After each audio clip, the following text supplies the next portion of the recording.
2020 Nikon അവരുടെ ഏറ്റവും മികച്ച ഒരു ക്യാമറ എന്ന് അവകാശപ്പെട്ടുകൊണ്ട് നിക്കോണിന്റെ C62 ലോഞ്ച് ചെയ്തു. 4 വർഷങ്ങൾക്ക് ശേഷം 2024 ഏറ്റവും മികച്ച ഫീച്ചേഴ്സോടുകൂടി കൂടുതൽ ഫീച്ചേഴ്സോടുകൂടി C63 ലോഞ്ച് ചെയ്യുകയാണ്. ഒരു റൂമേഡ് ഫീച്ചേഴ്സ് ആണ്. എന്തൊക്കെയാണ് ഈ ക്യാമറയുടെ സ്പെഷ്യാലിറ്റീസ്, എന്തൊക്കെയാണ് ഈ ക്യാമറയുടെ സ്പെസിഫിക്കേഷൻസ് എന്ന് നമുക്ക് നോക്കാം. Let's photo work.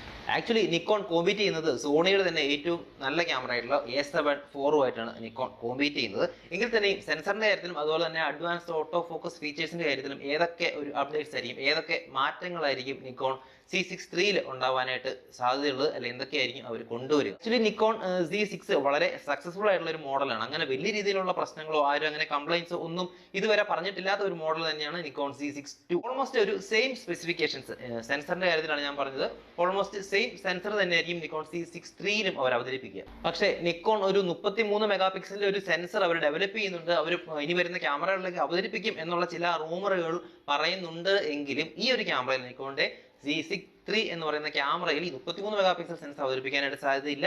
ഇനി ഒരു 25 മെഗാ പിക്സൽ അല്ലെങ്കിൽ 26 മെഗാ പിക്സൽ സെൻസർ ആയിരിക്കും ഈ ഒരു ക്യാമറയിൽ അവതരിപ്പിക്കാനായിട്ട് കൂടുതലും സാധ്യതയുള്ളൂ. നിങ്ങൾക്കറിയാം 2024 ഒളിമ്പിക്സ് വരുന്നുണ്ട്. അതുകൊണ്ട് തന്നെ അതിന് മുന്നോടിയായിട്ടുള്ള ഒരു ലോഞ്ച് എന്നുള്ള രീതിയിലായിരിക്കും നിക്കോൺ അവതരിപ്പിക്കുക. പക്ഷേ മറ്റുള്ള ക്യാമറകളിൽ നിന്ന് വ്യത്യസ്തമായിട്ടുള്ള ഒരു ആക്ഷൻ പാക്ഡ് ആയിട്ടുള്ള സ്പെസിഫിക്കേഷൻസ് കൂടുതൽ കൊണ്ടുവന്നു. ഫോർ എക്സാമ്പിൾ ഒരു സ്പോർട്സ് ഫോട്ടോഗ്രാഫി അല്ലെങ്കിൽ ഒരു ആക്ഷൻ ബേസ്ഡ് ആയിട്ടുള്ള കുറച്ച് ഫീച്ചേഴ്സ്, ആക്ഷൻ ഫോട്ടോഗ്രാഫി എന്നുള്ള രീതിയിലായിരിക്കും നിക്കോണിന്റെ C63 അവതരിപ്പിക്കുക എന്ന് നമുക്ക് വേണമെങ്കിൽ പറയാം, അല്ലെങ്കിൽ നമുക്ക് ഒരു പ്രതീക്ഷിക്കാം.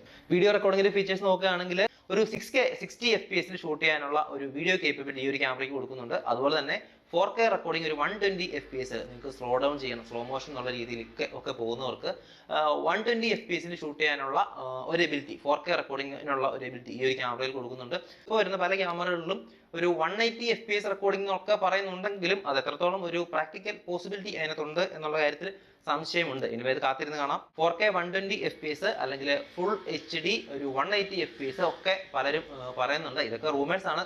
ക്യാമറ വന്നു കഴിഞ്ഞാലേ നമുക്ക് കൃത്യമായിട്ട് അറിയാൻ പറ്റത്തുള്ളൂ. എന്തായാലും ഞാൻ പറഞ്ഞില്ല, 2024 ഒളിമ്പിക്സിന് മുന്നോടിയായിട്ട് ഈ ഒരു ക്യാമറ ലോഞ്ച് ചെയ്യും എന്നാണ് പറയപ്പെടുന്നത്. നിക്കോൺ C62 കുറച്ച് പേര് ഈ ഓട്ടോ ഫോക്കസിന്റെ സ്പീഡ് കുറച്ച് കുറവാണ് എന്ന് പലരും കംപ്ലൈന്റ് ചെയ്യുന്നത് കൊണ്ട് ഓട്ടോ ഫോക്കസ് ഫാസ്റ്റ് ആയിട്ടുള്ള ഒരു മെക്കാനിസം അല്ലെങ്കിൽ വളരെ ഫാസ്റ്റ് ആയിട്ട് ഓട്ടോ ഫോക്കസ് ചെയ്യുന്ന ഒരു മെക്കാനിസം നിക്കോണിന്റെ C63 കൊണ്ടുവരാനായിട്ട് സാധ്യതയുണ്ട് എന്നുള്ളതാണ്. Peoples, animals, birds, vehicles, aeroplane അങ്ങനെയുള്ള പല കാര്യങ്ങളും ഓട്ടോമാറ്റിക്കലി സെൻസ് ചെയ്യുന്ന രീതിയിലുള്ള ഒരു AI ബേസ്ഡ് ക്യാപ്ചറിംഗ് മെക്കാനിസം അല്ലെങ്കിൽ ഒരു AI based auto focus mechanism ഈ ഒരു ക്യാമറയിൽ വരാനായിട്ട് സാധ്യതയുണ്ട്. ഇപ്പം എല്ലാം ആർട്ടിഫിഷ്യൽ ഇന്റലിജൻസ് വഴിയാണല്ലോ കൂടുതലും ഈ ഫീച്ചേഴ്സ് എല്ലാം, അല്ലെങ്കിൽ കൂടുതലും ഈ ഓട്ടോ ഫോക്കസിങ് ഒക്കെ കൂടുതൽ ക്യാമറകളിലും. അപ്പം നിക്കോണിന്റെ C63 ഈ ഒരു കേപ്പബിലിറ്റി അല്ലെങ്കിൽ ഈ ഒരു സ്പെസിഫിക്കേഷൻ ഉണ്ടാകും എന്ന് നമുക്ക് പ്രതീക്ഷിക്കാം. No blackout viewfinder, എന്താ പറയുക, ഒരു ബ്ലാക്ക് ഔട്ട് ഇല്ലാത്ത ഒരു വ്യൂ ഫൈൻഡർ കൊണ്ടുവരാനായിട്ട് നിക്കോൺ ശ്രമിക്കുന്നുണ്ട്. അത് ഈ ഒരു ക്യാമറയിൽ കാണാനായിട്ട് സാധിക്കും. പ്രത്യേകിച്ച് ഫോട്ടോസ് എടുക്കുമ്പോൾ കണ്ടിന്യൂസ് ആയിട്ടുള്ള ഒരു ഷൂട്ടിംഗ് സാഹചര്യത്തിലേക്ക് വരുമ്പോൾ നമ്മുടെ സ്ക്രീൻ അല്ലെങ്കിൽ നമ്മുടെ വ്യൂ ഫൈൻഡർ ഫോട്ടോസ് എടുത്ത് കുറച്ച് ഒന്ന് ബ്ലാക്ക് ഔട്ട് ആകുന്ന സമയത്ത് അത് വരാത്ത രീതിയിലുള്ള ഒരു no blackout viewfinder ഈ ഒരു ക്യാമറയിൽ കൊണ്ടുവരാനായിട്ട് സാധ്യതയുണ്ട്. ഇതൊരു ഒക്കെ എന്താ പറയുക, ഒരു പ്രൊഫഷണൽ ഫോട്ടോഗ്രാഫേഴ്സിന് വേണ്ടിയിട്ടുള്ള അല്ലെങ്കിൽ എന്താ പറയുക ഒരു ഹൈ എൻഡ് ഫോട്ടോഗ്രാഫിക്ക് ഉതകുന്ന രീതിയിലുള്ള ഫീച്ചേഴ്സ് ആണ് ഈ പറയുന്ന ഫീച്ചേഴ്സ് ഒക്കെ. അതൊക്കെ ഈ ഒരു ക്യാമറയിൽ ഉണ്ടാവും എന്ന് തന്നെ പ്രതീക്ഷിക്കും. നിങ്ങൾക്കറിയാം നിക്കോണിന്റെ മൗണ്ട് Z മൗണ്ട് എന്ന് പറഞ്ഞിട്ടാണ് നിക്കോണിന്റെ മിറർലെസ് ക്യാമറകളിലെ മൗണ്ടിന് പറയുന്നത് Z മൗണ്ട്. പക്ഷേ എന്താ ഒരു പ്രശ്നം, പലരും കംപ്ലൈന്റ് ചെയ്യുന്ന ഒരു പ്രശ്നം, അതിന് വളരെ ലിമിറ്റഡ് ആയിട്ടുള്ള കുറച്ച് ലെൻസുകൾ മാത്രമേ ഈ Z മൗണ്ട് പറ്റുന്ന ലെൻസുകൾ ഉള്ളൂ. നേരത്തെ ഉണ്ടായിരുന്ന പല ലെൻസുകളും ഒരു മൗണ്ട് അഡാപ്റ്റർ വെച്ചിട്ട് നമുക്ക് യൂസ് ചെയ്യേണ്ട ഒരു ഗതിയാണ് ഈ നിക്കോൺ ഫോട്ടോഗ്രാഫേഴ്സിന് വരുന്നത്, നിക്കോൺ മിറർലെസ്സിലേക്ക് അപ്ഡേറ്റ് ചെയ്തവർക്ക് വരുന്നത്. എനിവേ ലെൻസ് കുറച്ചുകൂടെ കൂടുതലായിട്ട് പ്രൊഡ്യൂസ് ചെയ്യുന്നുണ്ട്, അല്ലെങ്കിൽ കുറച്ച് കൂടുതൽ സ്പെസിഫിക്കേഷൻ ഉള്ള കുറച്ച് നല്ല ലെൻസുകൾ Z മൗണ്ടിൽ നിക്കോൺ ഈ വർഷം അവതരിപ്പിക്കും എന്ന് തന്നെ കരുതും. ഇനി പ്രൈസ് റേഞ്ച് നോക്കുകയാണെങ്കിൽ ഞാൻ നേരത്തെ പറഞ്ഞല്ലോ, കാനോണിന്റെ ക്യാമറയുടെ കാനോണിന്റെ EOS R6 ആയിട്ട് അതുപോലെ തന്നെ സോണിയുടെ A7 IV ആയിട്ടൊക്കെയാണ് ഇത് കോമ്പീറ്റ് ചെയ്യുന്നത്. അപ്പോൾ പ്രൈസ് റേഞ്ച് നോക്കുകയാണെങ്കിൽ ഓൾമോസ്റ്റ് ഇതിന്റെ ഒരു പ്രൈസ് റേഞ്ച് ആയിരിക്കും ഈ ഒരു ക്യാമറയും വരിക. ഓൾമോസ്റ്റ് $2,000 to $3,000 ഇൻ ബിറ്റ്വീൻ, അതിന് രണ്ടിന് ഇടയിലുള്ള ഒരു പ്രൈസ് നമുക്ക് പ്രതീക്ഷിക്കാം.